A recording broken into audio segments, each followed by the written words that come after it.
Nakakamiss mag-vlog. Anyway, hi guys! I'm gineerbens and welcome back again sa aking YouTube channel. So, basically, ang channel ko po ay gumagawa ng mga video tutorial and construction-related videos. You can go through sa aking channel and kung bet nyo yung mga ginagawa kong content, feel free to consider subscribing my channel. Itap mo yung notifications bell para ma-update ka every time na meron tayong mga bagong upload. Just like this video. So, meron tayong tutorial video coming up.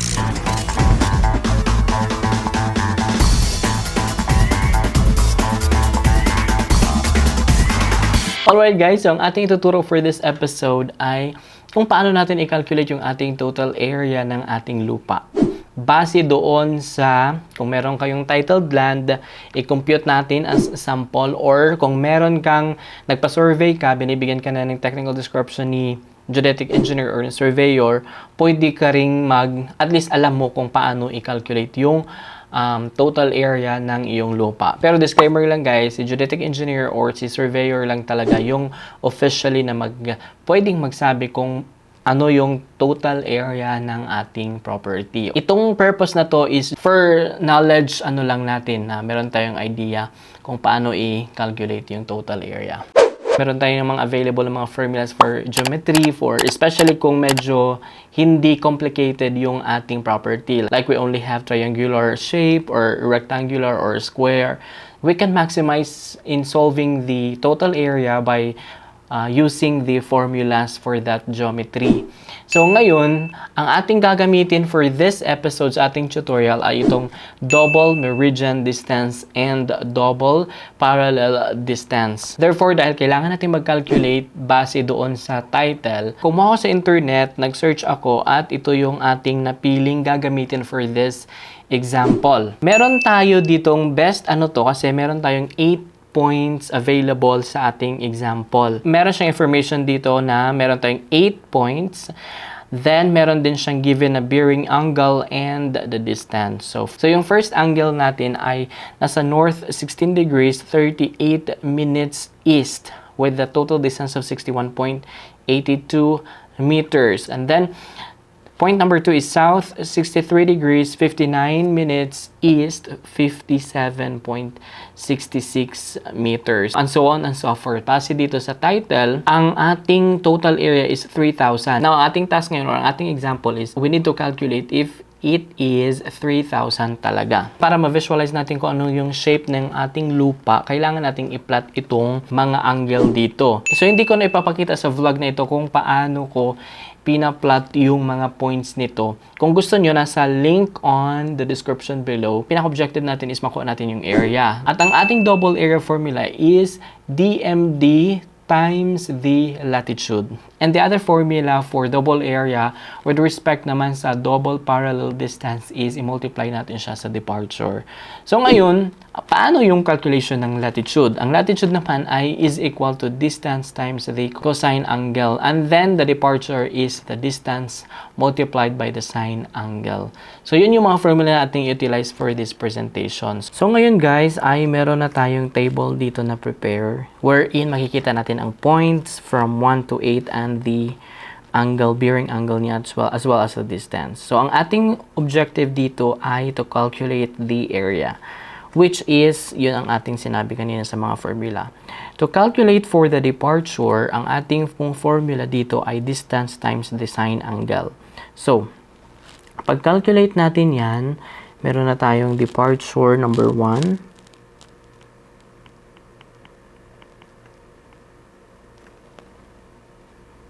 Departure number 1 is equal to the distance of 61.82. Multiply lang natin siya ng sine. Multiply natin siya ng sine angle niya na 16 degrees 38 minutes east. Actually, wala nang yan.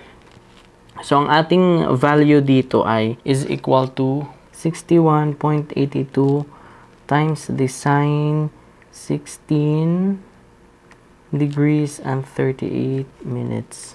Ang ating first departure is 17.68 17.96. So, 17.696. And then, ang ating latitude dyan is departure times the cosine. Latitude 1. Latitude 1 is equal to distance times the cosine of 16 degrees 38. So, yung ating value dito is equal to cosine 59.233. 59.233. So, that's the values. And then, i-calculate natin ang lahat ng value na ito. So, bibilisan ko na lang ang ating pag-calculate at gagamitin ko ang ibang formula dito sa ating calculator.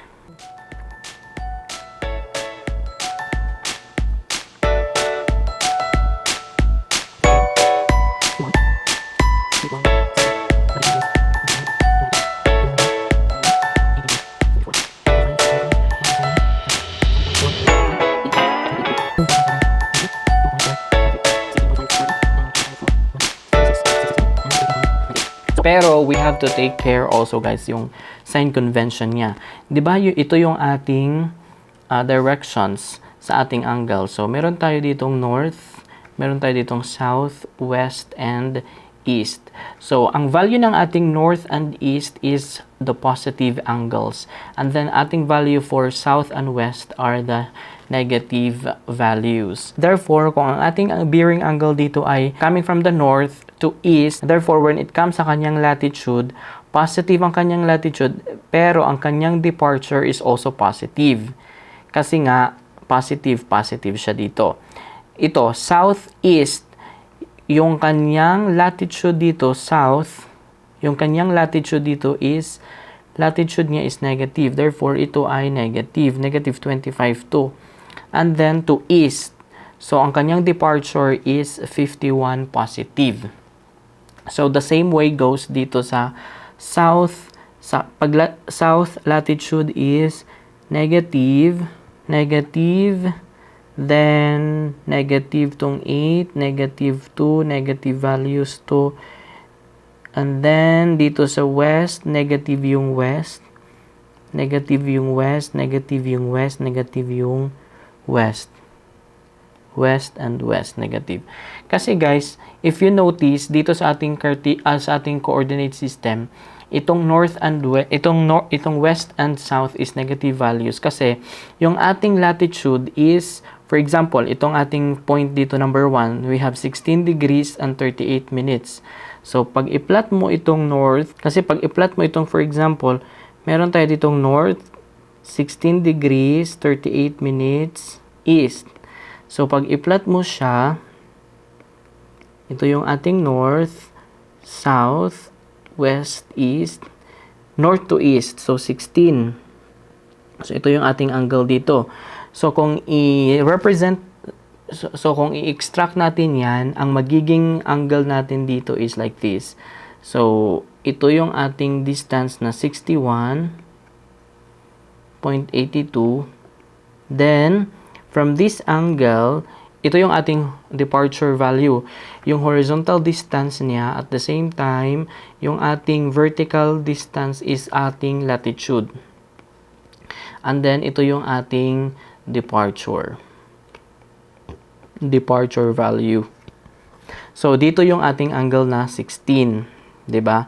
16 degrees and 38 minutes. That is why, yung formula natin na kanina sa pagkuha ng departure is sine is equal to opposite over the hypotenuse. And in this case, ang ating value for angle is 16. Yung opposite natin is departure at ang ating hypotenuse is yung ating distance na 61.82.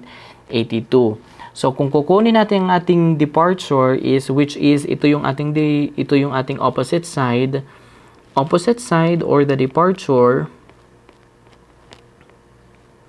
is equal to the distance of 61, which is yung h over times the sine angle.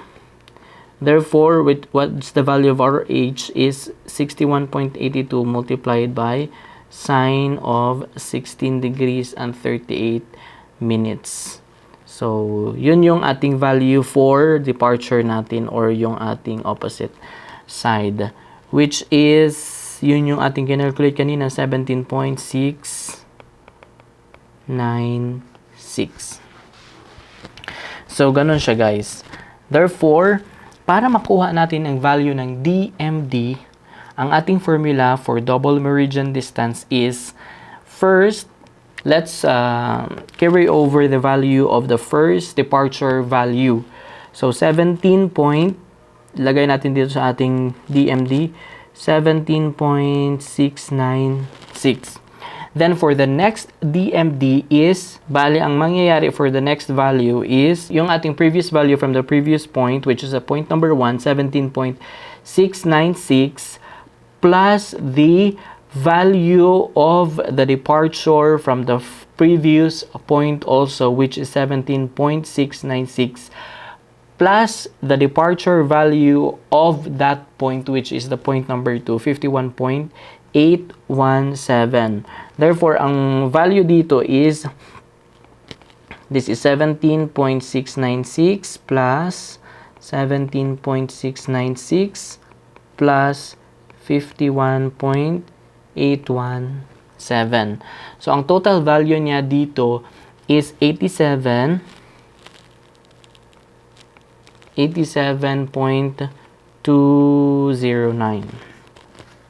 So, yun yung ating formula pagkuha ng next point na DMD. So, susundan lang din natin yung paano natin kinuha yung ating DMD for the second point. Then, for the third point, it should be 87.209 plus yung 51 from the previous point mo, departure value, plus the negative 11.998. At ang value na makukuha mo dito is equal to 127.028.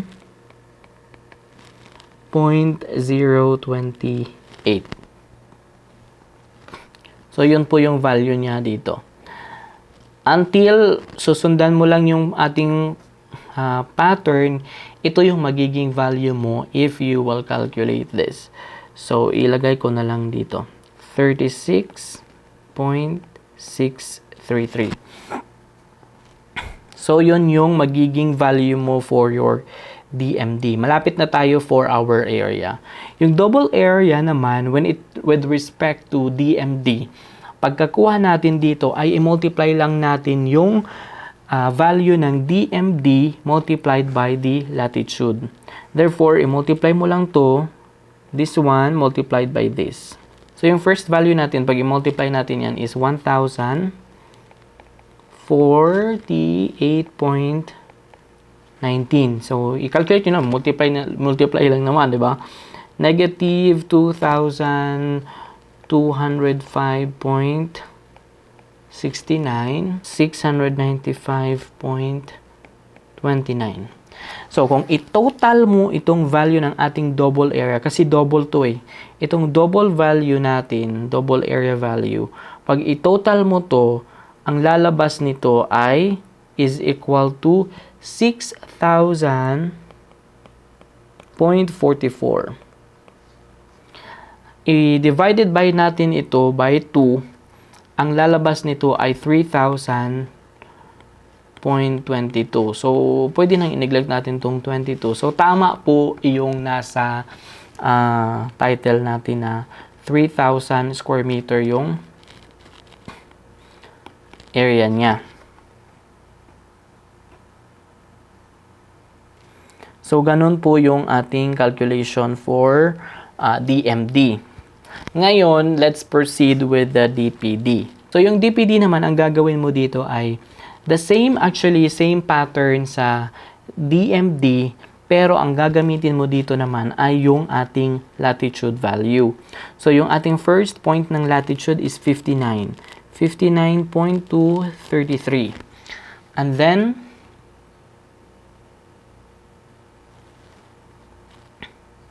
59.233 plus 59.233 plus negative 25.292. Yung magiging value mo ay 93.174. Ipakita natin. I-calculate natin, guys, ha? So, 59.233 plus 59.233 plus negative 25.292. So, yung ating value is 93.17. Next naman is 93.174 plus yung previous value niya is negative 25.292 minus plus negative 18.44. Yung value niya ay 49, positive 49.442. So, the same way, ang value niya, kung i-continue mo yung calculation, will give you, i-calculate natin to para makita nyo. So, meron na tayong value for DPD at ang ating gagawin dito ngayon ay i-multiply natin ang DPD multiplied by the departure. So, yung ating value is, para makuha natin yung ating value, DPD,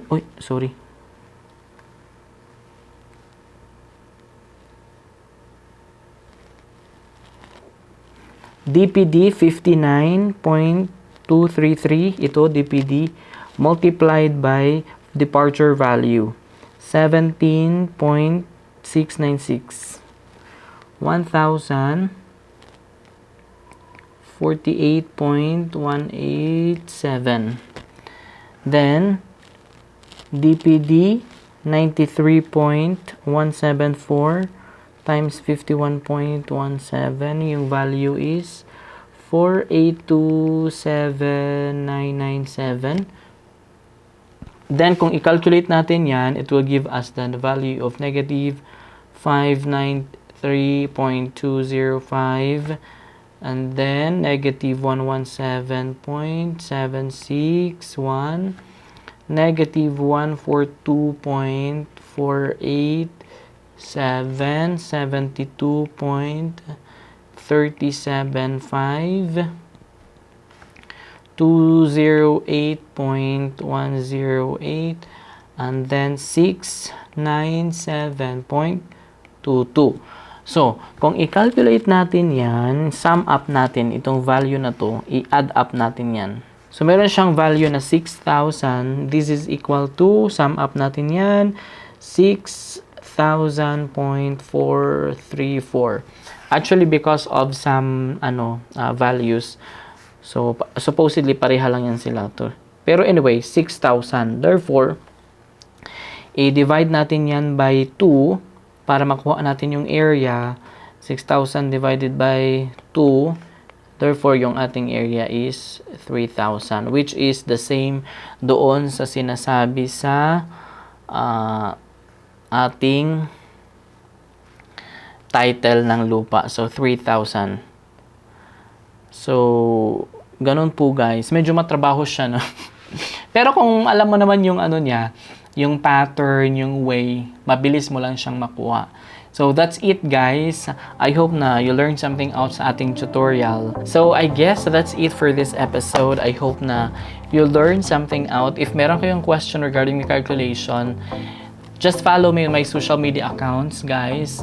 The same username in my TikTok, Facebook page, Instagram, YouTube, gineerbens.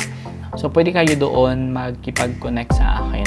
kung meron kayong mga katanungan, I hope na meron akong time para sumagot doon. So I guess that's it for this episode, and have a great day and God bless. Bye!